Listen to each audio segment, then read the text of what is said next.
और आज तक हिंदुस्तान के प्रधानमंत्री मणिपुर नहीं गए हैं। ऐसा लगता है कि मणिपुर हिंदुस्तान का प्रदेश नहीं है। प्रधानमंत्री के लिए मणिपुर स्टेट ही नहीं है। मणिपुर में सिविल वॉर हो ही नहीं रही है। और एक बार बयान दिया हमने, मतलब प्रेशर लगाया, हम गए, हमने प्रधानमंत्री से कहा एक मैसेज दे दीजिए, मणिपुर चले जाइए, जनता की वहां रक्षा कीजिए। नहीं,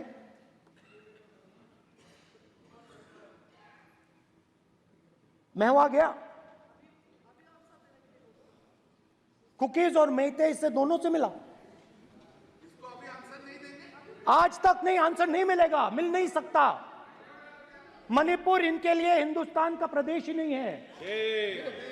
मणिपुर है ही नहीं, मणिपुर है ही नहीं, ना होम मिनिस्टर के लिए ना प्रधानमंत्री के लिए, है ही नहीं, एग्जिस्ट नहीं करता, वो है ही नहीं। ना प्रधानमंत्री जाएंगे बोलेंगे कुछ नहीं, जैसे कुछ नहीं हुआ वहां पे। मैं रिलीफ कैंप में गया, एक औरत कांपती हुई रोती हुई मुझे कहती है कि मैंने अपनी आंखों के सामने, हाँ मैं औरतों की बात कर सकता हूं, एक भाई मैं कर सकता हूं, एक भाई एक कर्तव्य निभा रहा है। आप अपने संगठन में महिलाओं को नहीं डालते हो, मगर मैं औरतों की बात कर सकता हूं।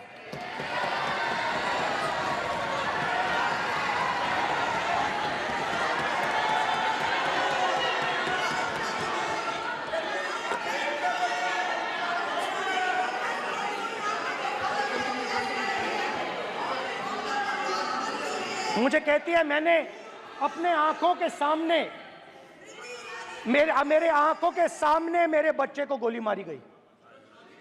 मैं भागना नहीं चाहती थी, मैं मरना चाहती थी, उसके साथ मरना चाहती थी। मुझे घसीट के वहां से ले गए और फिर मेरे को अपने बच्चे की फोटो दिखाती है, कांपती हुई ऐसे फोटो दिखाती है। ये आपकी योजनाओं का नतीजा है, आपको शर्म आनी चाहिए।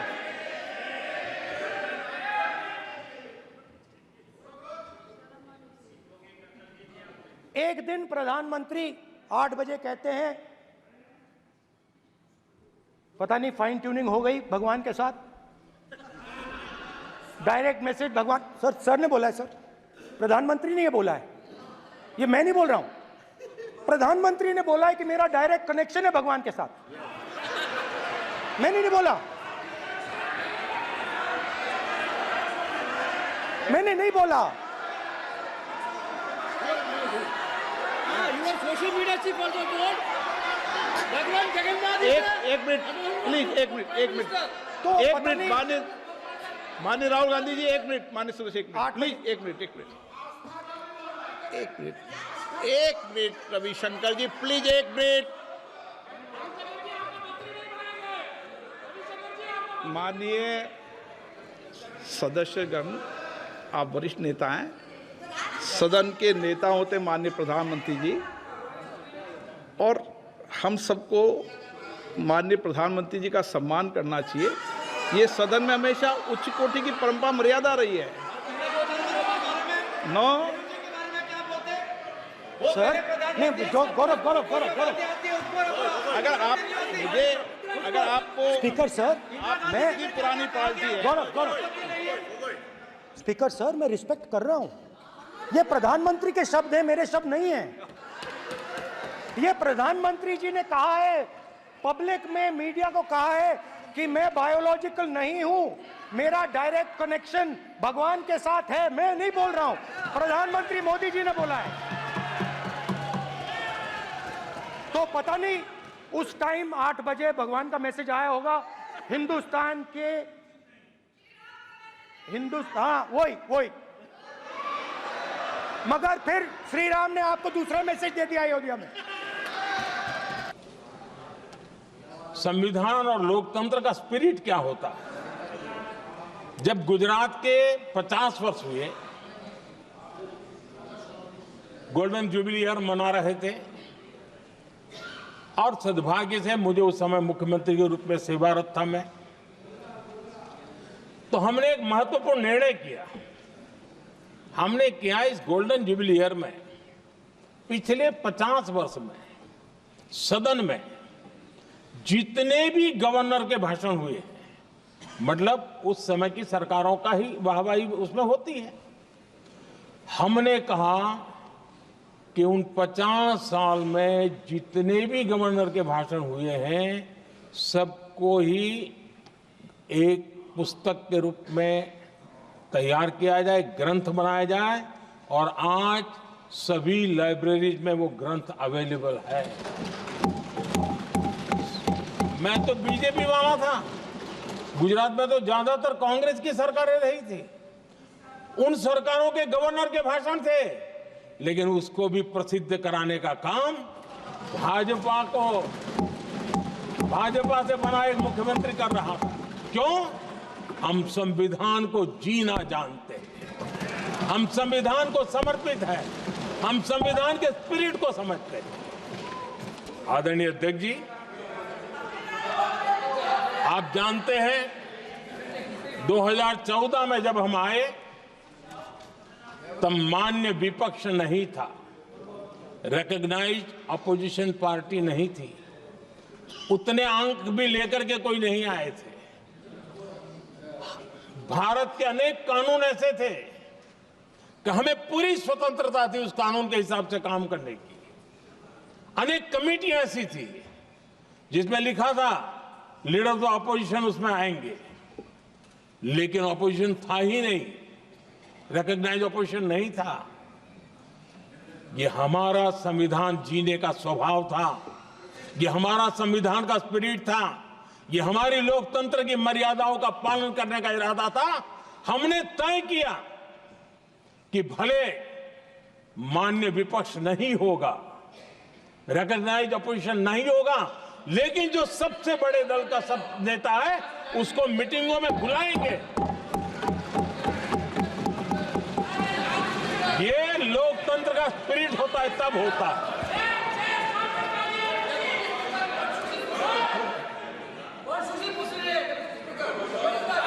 चुनाव आयोग की कमेटियां, आदरणीय अध्यक्ष जी, पहले तो प्रधानमंत्री फाइल करके निकालते थे। ये हम हैं जिसने अपोजिशन के लीडर को भी उस कमेटी में बिठाया है।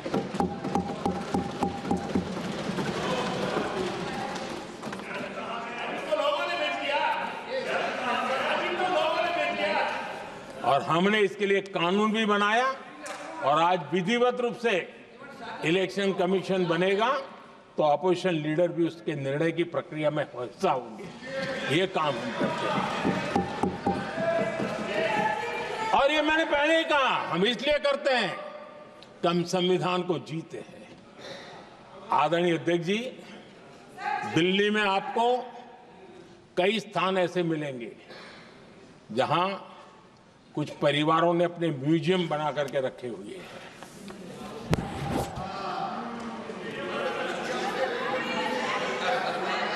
जनता जनार्दन के पैसों से काम हो रहा है। लोकतंत्र का स्पिरिट क्या होता है, संविधान को जीना किसको कहते हैं। हमने पीएम म्यूजियम बनाया और देश के पहले से लेकर के मेरे पूर्व तक के सभी प्रधानमंत्रियों के जीवन को और उनके कार्य को उस पीएम म्यूजियम बनाया गया है। और मैं तो चाहूंगा कि पीएम म्यूजियम में जो जो महापुरुष हैं उनके परिवारजनों ने समय निकाल करके उस म्यूजियम को देखना चाहिए, और उसमें कुछ जोड़ने के लगता है तो सरकार का ध्यान आकर्षित करना चाहिए, ताकि वो म्यूजियम समृद्ध हो और देश के बालकों को प्रेरणा। ये होता है संविधान की भावना। अपने लिए तो सब करते हैं, खुद के लिए जीने वालों की जमात बहुत छोटी नहीं है। संविधान के लिए जीने वाले यहां बैठे हैं।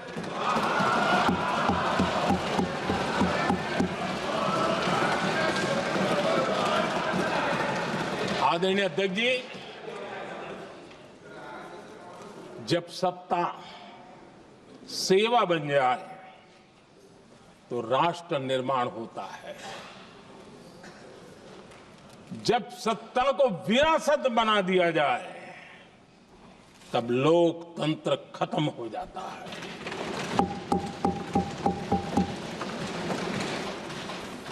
आदरणीय अध्यक्ष जी, हम संविधान की भावना को लेकर के चलते हैं। हम जहर की राजनीति नहीं करते हैं।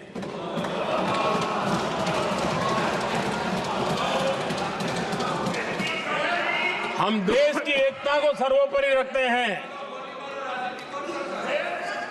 और इसलिए सरदार वल्लभ भाई पटेल का दुनिया का सबसे ऊंचा स्टैच्यू बनाते हैं और स्टैच्यू ऑफ यूनिटी देश को जोड़ने का जिस महापुरुष ने काम किया उसका हम स्मरण करते हैं। और वो भाजपा के नहीं थे, वो जनसंघ के नहीं थे।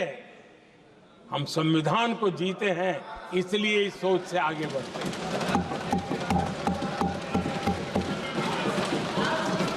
आदरणीय अध्यक्ष जी, ये देश का दुर्भाग्य है कि आजकल कुछ लोग अर्बन नक्सल की भाषा खुलेआम बोल रहे हैं।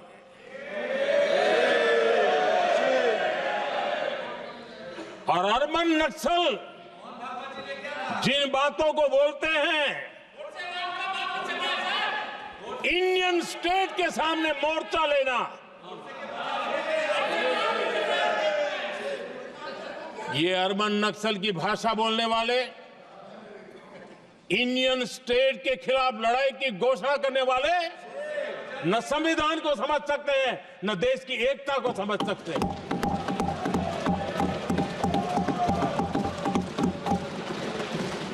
आदरणीय अध्यक्ष जी, 7 दशक तक जम्मू एंड कश्मीर और लद्दाख उसे संविधान के अधिकारों से वंचित रखा गया।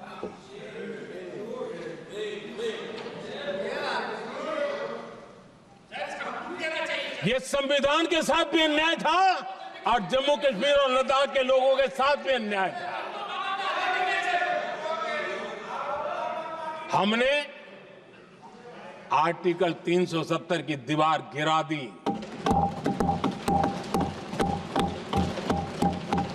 अब जम्मू कश्मीर और लद्दाख के उन राज्यों को